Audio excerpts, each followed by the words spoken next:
మిత్రులారా, నేను మీ శ్రీనివాస్ చౌహాన్ అడ్వకేట్. మిత్రులారా, ఏదైనా ఒక ఉమ్మడి వ్యాపార సంస్థ నిర్వహిస్తున్నప్పుడు ఎవరైనా ఒక భాగస్థుడు అక్రమ చర్యలు లేకపోతే వ్యాపార సంస్థకు సంబంధించిన తప్పుడు కార్యకలాపాలు నిర్వహిస్తున్నప్పుడు అతన్ని ఏకపక్షాన తొలగించే అవకాశం ఉంటుందా? అతన్ని ఆ వ్యాపార సంస్థ నుంచి బహిష్కరణ చేయవచ్చా?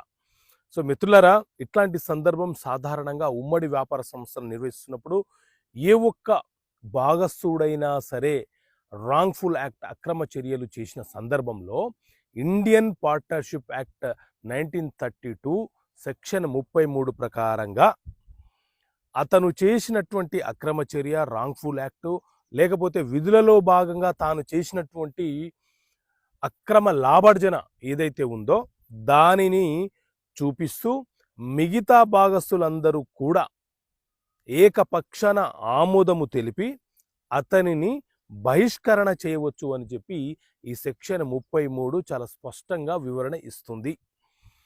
అతన్ని బహిష్కరణ చేయకపోతే ఏం జరుగుతుంది అని అంటే, అతను చేసినటువంటి రాంగ్ఫుల్ యాక్ట్కి వ్యాపార సంస్థలోని భాగస్థులందరూ కూడా ఉమ్మడిగా బాధ్యత వహించే అవకాశము అవసరము ఏర్పడుతుంది. కాబట్టి తస్మత్ జాగ్రత్త భాగస్థుల నుంచి. ఓకే మిత్రులారా.